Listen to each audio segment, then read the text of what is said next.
Piracy issue ఇవాల్టిది కాదు, ఎప్పటి నుంచో నడుస్తున్న ఒక చాలా పెద్ద వివాదం, ఒక పెద్ద క్రైమ్ అన్న విషయం అందరికీ తెలుసు. ఐబొమ్మ రవి పట్టుబడ్డాన్ని చాలామంది రకరకాలుగా మాట్లాడుకుంటున్నారు. చట్టం తన పని తాను చేసుకుపోతోంది. ఇంతకీ ఇంత పెద్ద నెట్వర్క్ ఆఫ్ క్రైమ్స్ ఎలా చేశాడు ఇమ్మాడి రవి అనే ఈ వ్యక్తి? అండ్ దీని వెనకుండే కారణాలేంటి? దీనికి మరి నిజంగా పరిష్కారం వస్తుందా? దీంతో పైరసీ ఆగిపోతుందా? ఈ ప్రశ్నలకి సమాధానం ఇవాళ. సో ఈ ఇష్యూ వినంగానే మీరు షాక్ అయ్యారా? The magnitude of the whole issue. I think it's because film industry connection ఉంది కాబట్టి obviously it will be highly publicized, but దీని వలన ఆగుతుందా అనేది separate question. And also I'm not very sure ఎలాంటి సెక్షన్స్ కింద తనని తీసుకున్నారు, దాని వ్యాలిడిటీ బియాండ్ ద పబ్లిసిటీ ఉందా లేదా అని కూడా I'm not very sure. But నాకు ఫ్యాసినేషన్ ఏంటంటే apart from what he he's done, ఈ బ్యాచ్ అందరూ అండ్ తను హీరోలకు చేసి తన రాబిన్ హుడ్ గొప్ప డబ్బులు ఉన్న వాళ్ళ దగ్గర కొల్లగొట్టి పేదవాళ్ళకి ఇస్తాడు అన్న టోన్లో మాట్లాడుతున్నారు అందరూ. Whole internet is full of that.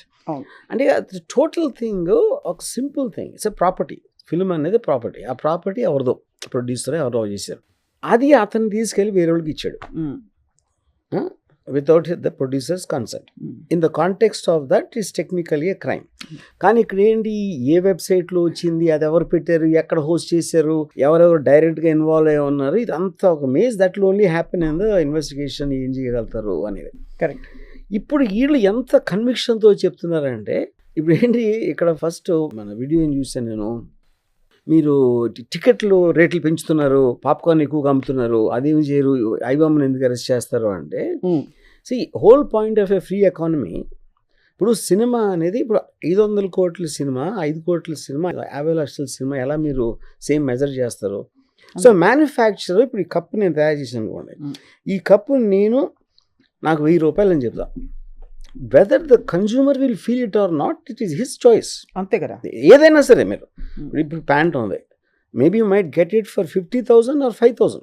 అది ది పర్పస్ ఆఫ్ దాంట్లో ఆడు బ్రాండ్ చేశాడా, ఆడేదో ఏదో ఆడు స్పెషాలిటీ అనుకున్నాడా, కొనేవాడు ఫీల్ అవుతున్నాడా లేదా అనేది, this is how the whole eco system works in the context. మీరు సినిమా ఒక్కదాన్ని ఐసోలేట్ చేసి, cinema also is made with money, made with effort, made with time, made with reputations. ఇవన్నిటికీ వాళ్ళు ఏదో ఎందుకు అనుకున్నారు దీని ప్రైస్ ఇది. అప్పుడు ఆ ప్రైస్కి జనాలకు అది నచ్చలేదు అనుకోండి, చూడరు.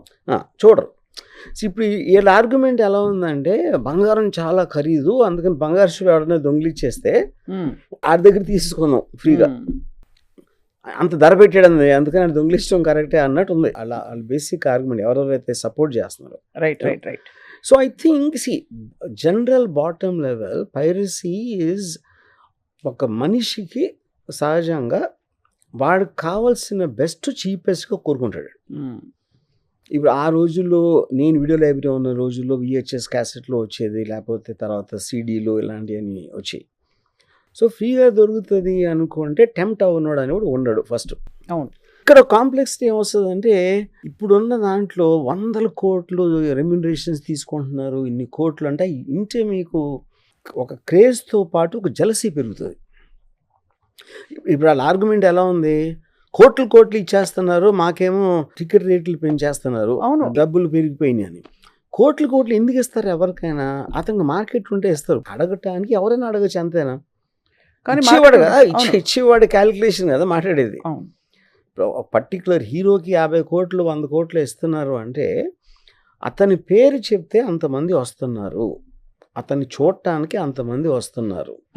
ఆ వచ్చిన దానితోటి వీళ్ళు సినిమాకి ఎంత అయిందని ఆ 2 ఎడిషన్ చేసి మినిమం రికవరీ ప్రీవియస్ సినిమాలు ఆడిన దాన్ని బట్టి మీకు ఒక క్వాంటమ్ వస్తుంది. ఆ క్వాంటంలో ఇతని వల్ల వస్తున్నారు కాబట్టి మ్యాక్సిమం అతనికి వెళ్తుంది. ఆ క్యాలిక్యులేషన్ అని ఎవరు చేస్తాడు? ప్రొడ్యూసర్ చేయాలి. ఎవడైతే డబ్బులు పెడుతున్నాడో ఆడు చేస్తాడు. అంటే రూపాయలు వీళ్ళందరూ స్పెక్యులేషన్ ఏంటి దాంట్లో అంటే. కానీ యాక్చువల్లీ ఇది ఒక జెన్యూన్ ఇష్యూగా అనేక సందర్భాల్లో డిస్కస్ చేయబడుతుంది. ఇవాళ ఒక కుటుంబం ఈ మల్టీప్లెక్స్ లో సినిమాకి వెళితే, ఇదిగో ఇదే పాప్కార్న్ మీకోసం తెప్పించాము వర్మ గారు, ఈ పాప్కార్న్ ప్లస్ ఒక సినిమా కుటుంబం సినిమాకి వెళ్లే ఖర్చు 2,000-3,000 రూపాయలు అవుతుంది మినిమం. మరి దాని భారం ఎందుకు భరించాలి, ఎవరు భరించాలి? నేను అదే అంటున్నాను. ఇది సినిమా ఒకటే కాదు కదా, మీరు 5 స్టార్ హోటల్కి మంచి సీట్లాట్లు కూర్చొని తినాలని ఉంటుంది. హ్మ్. మీకు బయట డాబాలో దొరికేది అది నాకు రేట్లు సరిగ్గా తెలియదు, 50 రూపాయలు అంటే అక్కడ 5,000 ఉండొచ్చు అదే డిష్.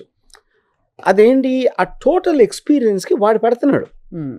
అది వెళ్ళకపోవటం అనేది మీ అంటే ఏంటి ఆడు 5,000 పెట్టాడు ఎలా తినాలి అంటే దేనికి?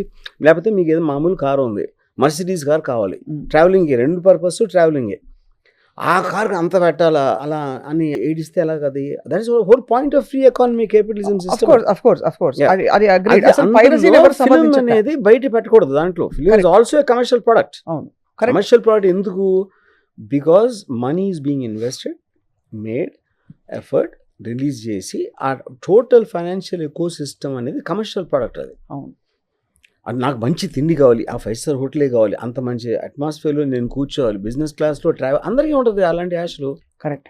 అయితే పాయింట్ అగ్రీడ్. అయితే నా పాయింట్ ఒకటే, ఇప్పుడు రాబిన్ హుడ్ మంచివాడా కాదా, మనకి ఒక కాన్ఫ్లిక్ట్లో ఉన్నాం. కరెక్టా? మీరు మీ దృష్టిలో మంచివాడా కాదా? అలాగే పుష్పరాజ్, గ్రేట్ స్మగ్లర్ పుష్పరాజ్. ఇప్పుడు రాబిన్ హుడ్ కాంటెక్స్ట్ ఏంటి? గొప్పోళ్ళని చంపేసి వాళ్ళ దగ్గర డబ్బులు దోసుకుని బేదోళ్ళకి ఇస్తాడు. గొప్పోడు అవ్వటం వాడు నేరమా? అది ఇప్పుడు మనం ఆలోచించలా. గొప్పోడు అవ్వటానికి రీజన్ ఉంటుంది. ఇప్పుడు దీనికో more than anything else social ఆస్పెక్ట్లో కమ్యూనిజంలో ఏం చెప్తారు, అందరూ సమానమే, కానీ యాక్చువల్ రియాలిటీ అందరూ సమానం కాదు. అప్పుడు వాడి స్వార్థంతో వాడికి ఉన్న దానితో ఆడేదో ఎక్కువ కష్టపడ్డాడు, ఎక్కువ తెలివి ఉందో, ఎక్కువ ఏదో ఉంది, అన్నిటితో చేసి వాడు కూడా సంపాదించుకున్నాడు. ఆ తారతమ్యాలు ఉన్నప్పుడే మీకు మోటివేషన్ వస్తుంది, మీకు కాంపిటీషన్ వస్తుంది. That is how society advances. అది తెలుసుకునే కమ్యూనిజం అనేది వెళ్ళిపోయింది, అంతరించిపోయింది దాని వల్ల. ఓకే, సేమ్ థింగ్ మీరు ఇక్కడ అప్లై చేస్తారు. కమ్యూనిజం కూడా డబ్బుల పరంగా చెప్పలేదు, ఈక్వల్ ఆపర్చునిటీ పరంగా for everybody as an ideology.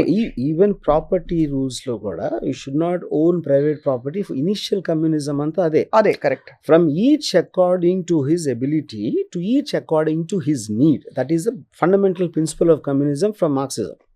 Me capacity అంతా ఆడ అవసరం ఎంత. ఉదాహరణకి నేను 10 బస్తాలు పండించాను అనుకోండి, చాలా కష్టపడి నేను చేశాను. ఇంకోటి ఎవడో 5 బస్తాలే పండించాడు, కానీ ఆడికి పెద్ద ఫ్యామిలీ ఉంది, లేకపోతే ఆడికి ఏదో ఎక్కువ అవసరం ఉంది డబ్బు, అప్పుడు ఆడికి ఇచ్చేయమంటుంది ఈక్వల్ చేయడానికి. అవును. So capitalism or whatever మనకుండే వ్యవస్థలో నిలబడదంటారు. ఫండమెంటల్ క్వశ్చన్ ఏంటంటే, ఇంతమంది జెన్జీ అనండి, ఎందుకు ఐబొమ్మ రవి చాలా తప్పు చేశాడు, పెద్ద నేరాలు చేశాడని తెలిసి కూడా సపోర్ట్ చేస్తున్నారు అనేది క్వశ్చన్. అంటే వాళ్ళకి తెలీదు, అంటే దే ఆర్ నాట్ అండర్స్టాండింగ్. అదే అంటున్నాను. ఇప్పుడు మీకు ఎమోషనల్ ఆస్పెక్ట్ ఒకటి ఉంటుంది, లాజికల్ ఆస్పెక్ట్ ఒకటి ఉంటుంది. ఇప్పుడు ఫర్ ఎగ్జాంపుల్ నెపోటిజం ఉందనుకోండి, చాలా టాలెంటెడ్ వాళ్ళు ఉంటారు, వాళ్ళ కొడుకులకి ఇస్తున్నారు, వాళ్ళ తమ్ముళ్ళకి ఇస్తున్నారు ఛాన్స్ అని అంటారు కదా. అక్కడ పాయింట్ ఏంటంటే, వాళ్ళ కొడుకు కాకపోతే మీ కొడుకు ఇస్తారా? ఇప్పుడు మీకు ఫెమిలియల్ దాంట్లో స్టేజ్లో ధీరుభాయ్ అంబానీ ముఖేష్ అంబానీకి ఇస్తాడు, ముఖేష్ అంబానీ తన కొడుకు ఇస్తాడు. అలాగే మీ ఇంట్లో కూడా అది జరుగుతుంది, మీ పిల్లలకి ఇస్తారు. ఎవరు ఎక్కడైనా సరే వాళ్ళ స్వార్థంతో వాళ్ళకి ఇస్తారు. సినిమా ఇండస్ట్రీ ఒకటే కాదు. ఇప్పుడు మీ ఎదురింటోడు కొడుకు, పక్కింటోడు కొడుకు, కానీ అప్పుడు టాలెంట్ ఎవరు గుర్తిస్తారు? చాలా మంది టాలెంట్ ఉన్నవాళ్ళు అంటే నువ్వు చెప్తావా? ఆ ఎవడైతే అన్నాడో వాడికి ఛాన్స్ ఇవ్వండి, డబ్బులు ఇచ్చి మన నెపోటిజం కిడ్తో తీద్దామా, లేకపోతే బయట చాలా టాలెంట్ అని నువ్వు తీస్తావా? తీయవు. మన జేబులో డబ్బులు పోనప్పుడు ఇష్టం వచ్చినట్టు బాగుతారు. This is a part of that. ఇప్పుడు ఎవరైతే ఒక సినిమా తీశారో పైరసీ మూలాన వాళ్ళకి వచ్చే నష్టం, వాడు పెట్టిన డబ్బు మర్చిపోతున్నారు, వాడుకున్న రిస్క్ మర్చిపోతున్నారు, ఇవన్నీ మర్చిపోయి పాప్కార్న్ ఎంత పమ్మారు, లేకపోతే టికెట్ రేట్లు అంత పెట్టారు అంటే అప్పుడేంటి మీరు 5 స్టార్ హోటల్ ఎందుకు కట్టాలి? కట్టకూడదు. లేకపోతే ఏదో ఎనీథింగ్. సుమన్ టీవీలో మీ పర్సనల్ అండ్ బిజినెస్ ప్రమోషన్స్ కోసం కింది నెంబర్కి కాంటాక్ట్ చేయండి.